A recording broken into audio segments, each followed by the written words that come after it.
Hi, my name is Carmeon Hamilton. I'm an interior designer, and welcome to my home.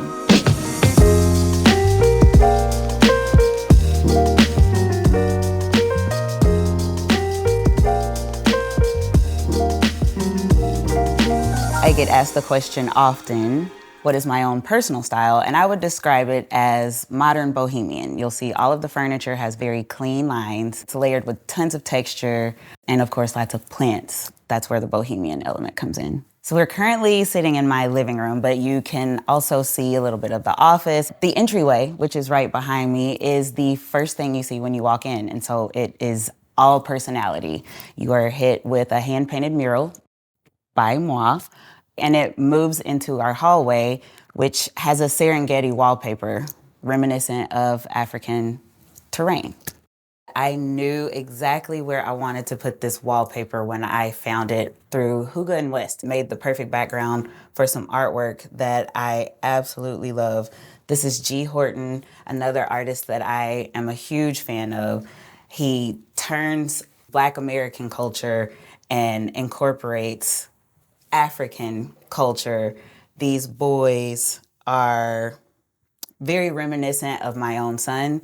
And so having their faces reflected in our home, I make sure that my son can see himself. So now come with me to my kitchen.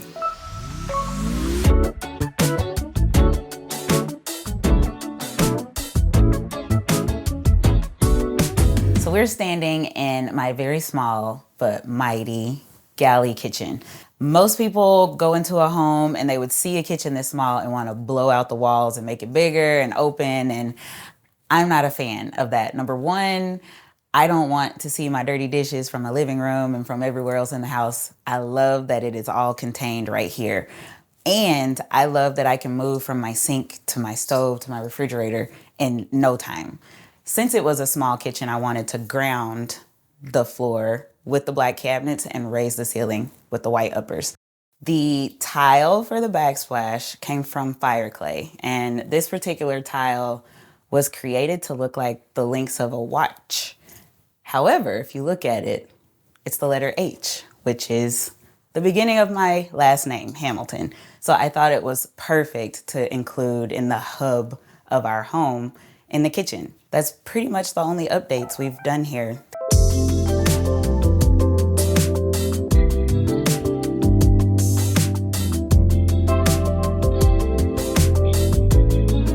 So we were sitting in our dining room. I wanted to make sure this space felt very special. One of the first furniture pieces that we bought for our home was this dining table. I am a mid-century furniture lover to my core, and I knew I wanted something sculptural that would be beautiful no matter if it had chairs around it or not.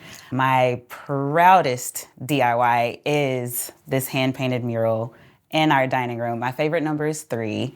It represents my family and several other things. And so I took the 3 hash marks and created this almost mudcloth looking texture on the wall.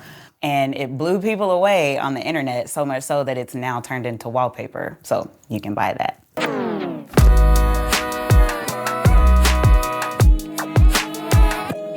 So we are currently standing in my office. This is where the hub of 2 businesses is. Our desks, I have 2 long desks. They have integrated plugs, so we have our laptops, we charge our phones, everything happens here.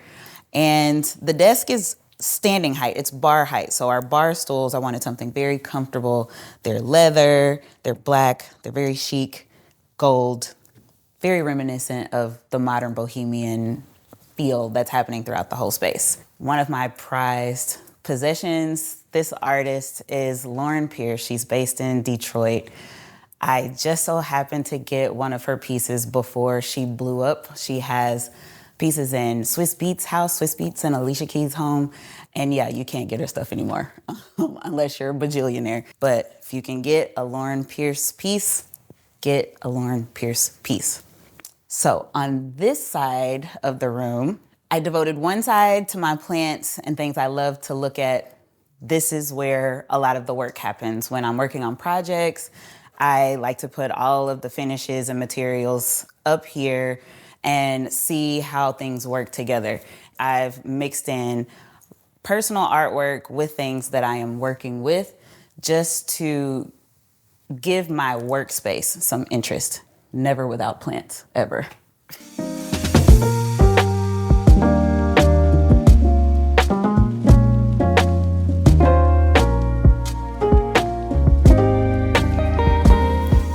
The room I'm most proud of is definitely the living room office area. Since this space was so wide open, I wanted to break things up using different textures and also color blocking on the walls. The living room side of this room, which is one long room, I've painted black to represent the lounge area of the room, and the office side of the room is painted white because that's where we work. We want to be energized. It's very important to me that people are comfortable when they come into my home, and so layers of texture are part of making sure this space looks like I want you to come in and sit down.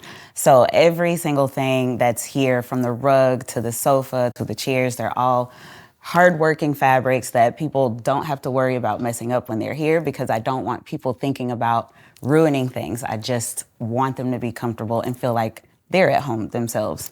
Once I knew how we wanted to use that space, designing it and picking out all the furniture and the finishes, the paint colors and the artwork was just a joy. It turned out exactly the way I wanted it to.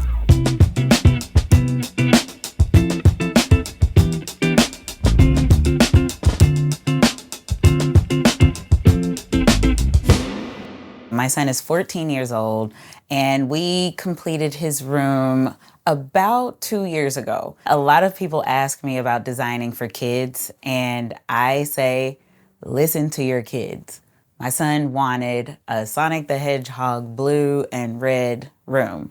So a tone on tone, very monochromatic space is what we created. We went with a blue headboard and a blue chair. His desk chair is blue bedding. So the eye gets to rest when you're in this space, but it's still fun because it's his favorite color. A lot of the things in here are very sentimental to my son. So my husband passed away a little over a year ago, and his best friends got together and framed a football jersey. A lot of them play football, and had my husband's number put on it and had this frame for my son.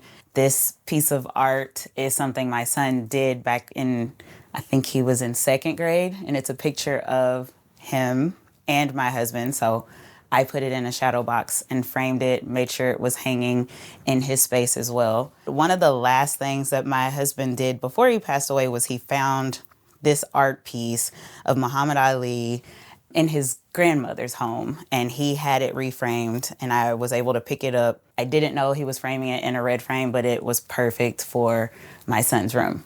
I love this space. It is so vastly different from the rest of our home. You can still tell that it has a designer's touch because everything is so cohesive, but you also know this room belongs to a teenager because that's what it should look like.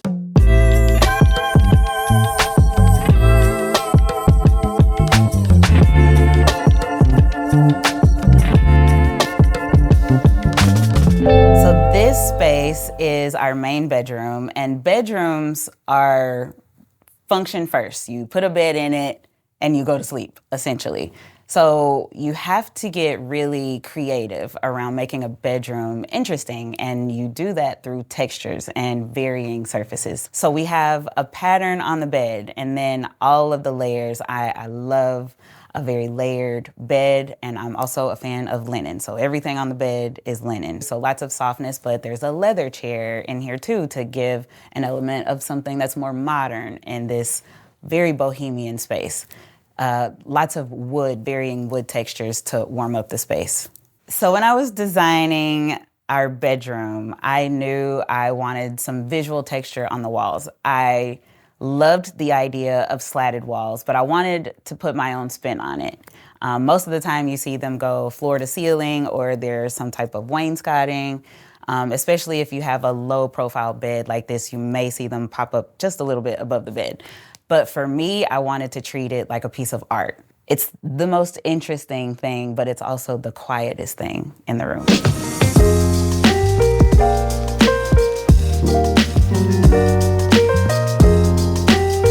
I'm I'm Carmeon Hamilton, and you're watching Home and Texture House Tours.